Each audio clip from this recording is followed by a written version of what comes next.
Matt Lenihan Boxing Social in association with Ready to Fight, Forge Irish Stout, freebets.com, Empire Fight Store and everything else. Where Jamie Conlan in Belfast. First off, what a headline act. Lewis Crocker against the man who came over here and defeated Gary Cully on Irish soil. A terrific card top to bottom. Just talk to me a bit about it. It's Danger Zone is the name of the card, and it really is a kind of danger zone fight. The Ulster Hall is very compact. The ring is always small, so it's going to be a firefight. And the card in general is a fantastic card. There's some fantastic matchups. I think Chev Clark and Tam McCarthy is a real pick'em, and it's a real knife edge in terms of where you're looking. It's a crossroads fight. Tammy has been there, done it, worn a t-shirt, done it again and came back, and Chev has completed a lot as an amateur, is a bit in age, but it's an opportunity for him to really boost his career and take a massive leap forward. So it's a real intriguing fight. Crocker and Jose Felix is just danger, like it's just fireworks, Anything can go, can't it? Like, you know what I mean? Yeah, I think both of them are open at times, but both of them can punch, both of them try, have bad intentions in their punches, and we've seen devastation from both of them over the years of what to be able to do. Jose Felix has been here a few times. Gary Cully, Tyrone McKenna.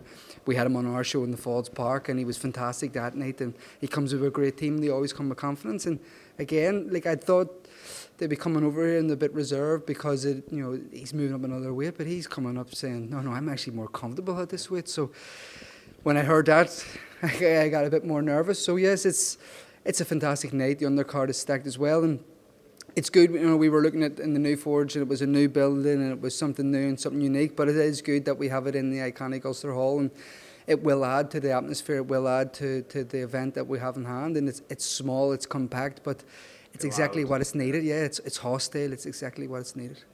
Moving away from this, obviously, you've got Pody coming out very soon against Edgar Berlanga with a real opportunity to change his life. Edgar Berlanga has spoken about in many circles as being that next one, talked about fighting the likes of a Canelo and everyone else.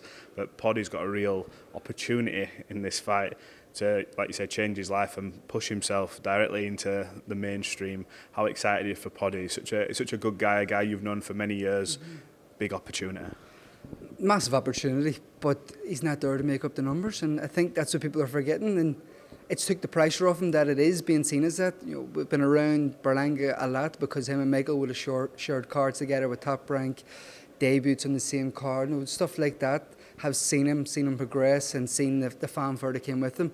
Really rate him. His punch power was always legit. He started to kind of go off a bit, and I think he was affected by the people not giving him the fanfare that he was getting at the start of his career. And I've seen how he moves, seen how he works in the team around him. So Pody's came under the radar. I've said it many a time, it is the proper Cinderella Man story, like selling tickets. Really on the small hall scene, he is kind of a template for fighters who are coming through without the big amateur pedigree, the fanfare, the massive promotion behind it, to really do it the grind and the hard way, the dinner shows, the small hall shows, to having to cover your opponent and sell and do all the hard work that way. And then starting to just seize up opportunities left, right and centre. And every opportunity he was proposed, he took with both hands and came through with flying colours. And the difference that I've seen in Pody is his self-confidence and his belief in himself. Whereas before every fight, when we kind of were talking, I think as far back as Steve Collins, maybe 2020, 2019, he had a real 50-50 on paper at that moment in time. No, even further back, Sean McGlinchey and him, no one would realise that they were on a small card, an MTK card in Titanic Exhibition Centre. Both of them were selling tickets to cover their own purses, to kind of do it themselves. They had a history as amateurs, and we were trying to build that for the city. They had a history as amateurs. McGlinchey beat him for a Commonwealth Games box-off, which was disputed. On the day of the weigh-in, both opponents failed to come in, and they got an opportunity to fight each other, and both of them took the opportunity, and Pody then progressed from that moment on. Every fight that he has took has been roll of the dice, basically, and has been an opportunity that if he loses, this is the end, maybe, or in his head. But he's changed that. He started to see, I bring a bit more to the table, and it's brilliant. I think obviously people talk about that power that he has. They forget about his boxing ability. But do you believe in this fight he has to win by knockout? No, listening to him and Dee and the tactics and what they kind of perceive, how to go about it. Like, there is many different ways to do it. You know, Jason Quigley, I think, was a good template to look at and see. Okay, there was opportunities there where Berlanga was getting outboxed, but there's also been opportunities where Berlanga gets touched up and has a bit of a reaction to the power. Pody has come box. He showed that in Germany where he switched both orthodox and southpaw, but he also has power. It's an orthodox. He doesn't have like the basic fundamentals, what you would kind of say. He switches at times, he's off balance, but when he hits you, you stay hit, and that's kind of like when I spoke with Frank about it and Tom Dallas about it, I'd say like this is anyone can go at any time. You just don't realise how hard Pody hits. That this could be over at any time, and you know, that's what excited them is about that. Look, it's going to be a terrific night, I think, when it happens, and it's good that Pody's getting his opportunity, a huge fight. Let's talk about, I suppose, the elephant in the room that everyone wants to talk about. Last time we were here, Michael Conlan, defeat to Jordan Gill. Just we didn't have a chance to catch up after, obviously. What's sort of been the time period from that loss to now like? Have you had chats with Mick? You know, have you spoke about maybe what's next, what could happen, what you'd like to happen? Just sort of your thoughts on that overall, you know, fight night and what happened. Yeah, it came as a massive shock, but this is boxing. You know, boxing's a tough sport, and sometimes things don't go your way, and you have to expect the unexpected. In this game, we've spoke, yes, but only as brothers. Like, I don't speak in any other context. He knows how I feel. He knows what I feel. He knows where I stand.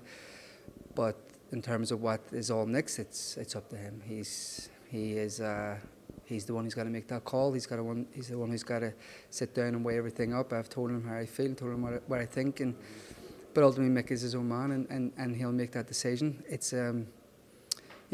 a time for reflection. It's a time to look back. It's a time to look inward. It's a time to look together at different decisions that have happened over the past, and see kind of, you know, where things went wrong and how to kind of rectify them and whatnot like that. So he's still got a lot of thinking to do. He's got to sit down with his missus, his kids and stuff, and you know, like, it is a big decision. It is a big decision. This game's an unforgiving sport. It's a game that, no matter how much you think you deserve, you don't always get it. It's a sport that, no matter how much you love it, it will never truly love you back. Do you know, in terms of this, and it's, you know, you see it in fighters, but you've been through, you know, a similar scenario where, you know, you're going for them world honours, you keep trying. Is it almost like a bit of deja vu, and, you know, I've seen this before kind of thing, I've been through it, I've lived it? Is that type of feeling when you're looking at Michael maybe sometimes? No, well, listen, when I'm looking, I'm only looking as a brother. I don't want anything to happen to your brother, to my brother. So I'm looking at it in that context, and the feeling in the change rooms, and the feeling, you know, with the family, and you know, he comes to my house for Sunday dinner, and I know how, you know, the conversations are, like, we're a boxing family. It's a boxing community. Our circle is all boxing. The communication, the conversations always kind of, whether they start on it or they find a way to kind of come back to boxing. When a fight like that happens, boxing is the last thing you really want to talk about. You just want to talk about you know, everything else but that. So that's kind of how things have went after it, and then, you know, sitting back and reflecting and looking, and we have talked about different things, and the future is something that, you know, we haven't really spoke yet. It's just about, you know, about how we are now in the present, and just kind of rectifying the past. And it's, you know, hindsight is an easy thing. It's a great thing to kind of have in your arsenal prior to it. But it was one of them nights where you just go, you know, what the fuck happened? But again, it was like didn't know how much Jordan had on the line himself, you know, and what he was fighting for. And you know, when I heard that story and listened to his dad after to it and stuff, I kind of felt, you know, a bit of, you know, anger there, and you know. It was at the expense of my own brother, so I can't say well done, or can't say like he deserved it, but I have to congratulate him, and you know, they were very good. He was very, very good on the night. They got the tactics, Lee Whaley and Barry and that team got the tactics really well, and they performed and they executed to perfection. So it was just it was a hard one to swallow. You know, the other ones are tough, and that one's tough, and he's been a fantastic servant here for Irish boxing. Him, Paddy Barnes, and that generation rejuvenated what the future boxers were able to do, and provided a platform to kind of to show people in our area, especially in West Belfast, like you can go places, you can do things, you can potentially be Olympic champion, you can be world champion, you can do everything. They started the funding process for a lot more money coming into amateur boxing here. They were a generation that kind of has made the next generation stood on their shoulders, and hopefully now they can be continued on. But there's again, when you look at it as well, he probably still has a lot still to do, and I know he still has a lot to achieve, and that's kind of what's going to hurt, and it is what's hurting right now, that there's a lot still he wants to take off the bucket list, and this sport is tough, so he has to kind of make that call, and that's what probably is very hard right now, that you had seen a lot of progress, a lot of good things coming through, and it just didn't come through on the night, and that's very hard, because that's the only place it matters. Absolutely. Well, look, let's leave that there. Jamie, I appreciate you giving us your time as always. I was talking to Boxing Social. We'll catch up after the fight night on Saturday. It's going to be a cracker. Tune in live on DAZN. It's going to be unbelievable. Appreciate your time. Cheers, man. Good to see you, man.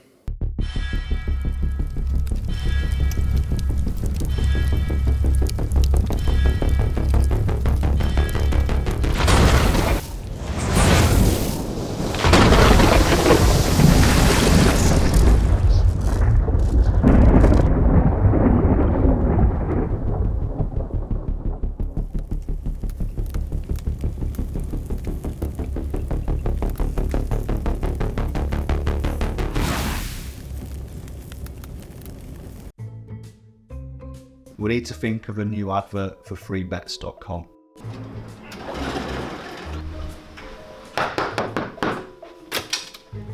Get your best betting offers from freebets.com. Yeah, that'll do. The following deals are now live.